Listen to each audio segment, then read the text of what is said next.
Hello and welcome. The Right to Information Amendment Bill 2019 has been very controversial to say the least.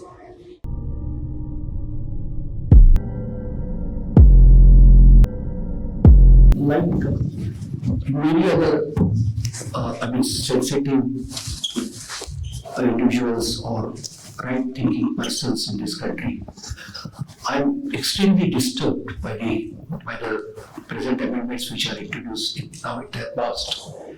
So the whole idea is to dilute the provisions of the RTI, and this is not only the present government.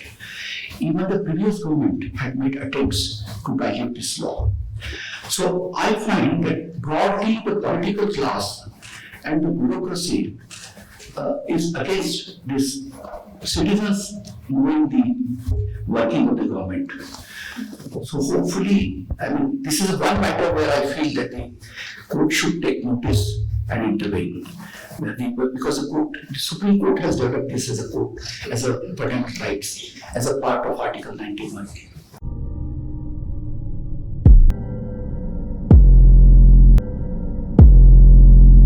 That far from being a simple technical change, this RTI amendment is a deliberate attempt to weaken the RTI framework and to undermine the RTI altogether. My suspicions are aroused, Mr. Speaker, because in the last 5 years, this government has hollowed out the effectiveness of the RTI by leaving so many positions of state and information commissioners and staff vacant that RTI applications are inordinately delayed, with the backlog mounting daily.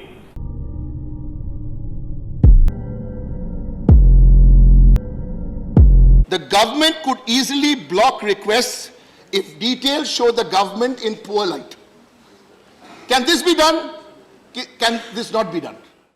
Now, let us understand what was this amendment all about. Secondly, what were the reasons that the government gave to bring about this bill, and why is it problematic? Now, we should know that as of today, the Lok Sabha and the Rajya Sabha have passed this bill. We are waiting for the President's approval. And of course, there is a possibility that this amendment bill may be challenged in the court of law. Now, the Right to Information Act was passed in the year 2005, and it was hailed as one of the best legislations that India ever had. Why? Well, because this was for the first time that the constitutional right of information, which is also read into Article 19, which is freedom of speech and expression, was not just considered to be a constitutional right, but here for the first time the government passed an act in order to protect it and to expressly provide for procedure in order to implement the right to information. Under this act, any citizen of India can ask for any information from any public office, which means any government office or instrumentality of state, from the lowest government office to the office of the Prime Minister, is subject to the Right to Information Act. What is controversial is that this amendment bill, which is introduced in 2019, seeks to amend two important sections in the Right to Information Act 2005, Section 13 and Section 16. Now, in effect, Section 13 and Section 16 lay down the terms of office and the conditions of service of the Chief Information Commissioners and the Information Commissioners, which have been set up under the RTI Act, so that if any government office refuses any information to a citizen of India, the citizen of India has a right to appeal before the Information Commissioners and the Chief Information Commissioners. Section 13 and 16 under the RTI Act 2005 provide that the terms and conditions of the Chief Information Officer should be the same as that of a Chief Election Commissioner, and that of the Information Commissioners should be the same as that of election officers. Now, we should know that the Election Commissioner and the election officers, these are set up under the Constitution of India and are at a constitutional position. The government of India gave a reason that since it is only a statutory right, that is right to information, it is not fair for the information commissioners to have the same status as do election officers or election commissioner. Now, first of all, is this even right in the eyes of law? We know that before RTI Act 2005, there is in fact a curtain of Supreme Court judgments where it has been expressly laid down that right to information is a constitutional right. It is an ancillary right which is read into Article 19 of the Indian Constitution. For example, to begin with, we have Raj Narayan versus State of UP 1976 judgment. Then we have SP Gupta versus Union of India. We also have Supreme Court Secretary General versus Subhash Chandra Agarwal. It's a Delhi High Court judgment 2010. But it was specifically held in this case that the right to information is actually a constitutional right, and the Right to Information Act 2005 only provides a procedure around it, which means that the right to information cannot be treated merely as a statutory right. The government also says that when the act was passed in 2005, it was passed without proper consultation and in haste, which means the government did not have a way to provide for terms and conditions. Now what the government is seeking to do is make the office of the Chief Information Commissioner and the Information Commissioners completely subject to the whims and fancies of the government.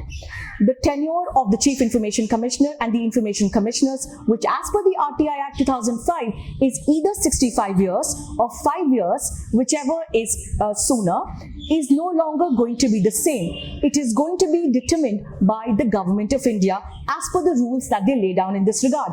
Similarly, the other allowances and terms of their offices were similar to the Supreme Court judges and that of the election commissioners. That again is no longer going to be the position after this amendment bill of 2019. Now, why is this so concerning? Why is this so problematic? Because if information is a quintessential right of every Indian, then the question is, if the office of the Chief Information Commissioner and Information Commissioners is interfered with by the government, there is absolutely no checks and balances on it.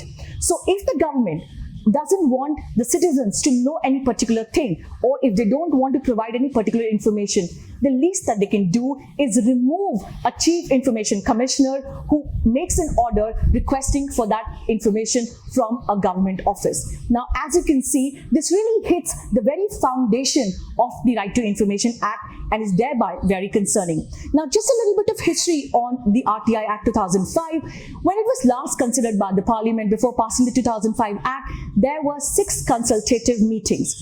At that time, it was also proposed that the status of the Chief Information Commissioner should be the same as that of Secretary to the Government, and that of the Information Commissioners should be made similar to the Joint Secretary to the Government. But as Mr. Wajahat Habibullah, who is the first Chief Information Commissioner in India, remarked that it was realized by the Parliament at the time in 2005 that it is extremely important to keep the office of the CIC free of any governmental control, and therefore the terms and conditions cannot be made subject to the whims and fancies of the central government. However, 2005 to 2019, that's exactly what the government is trying to do through this amendment bill. And what is more surprising? Well, before passing, the Rajya Sabha did not see it proper to even refer this bill to a select committee. It was passed by the Lok Sabha, and within 3 days, this bill was passed by the Rajya Sabha. Now, the government can say it is being very effective, but when the Parliament of India passes a bill like this, is it not proper to first refer it to a committee of experts? Well, that is to the discretion of the government and for all of us to apply our minds. But really, the legal question that arises from this entire controversy is this: right to information, which is a constitutional right and further protected by the Right to Information Act 2005, could that be interfered in such a substantial way by the government that the right itself loses its dignity, its substantiveness and its charm? That's a question for the courts to decide, but keep watching and do subscribe to LiveLaw. Thank you for watching. I'm Advocate Avni Bansal.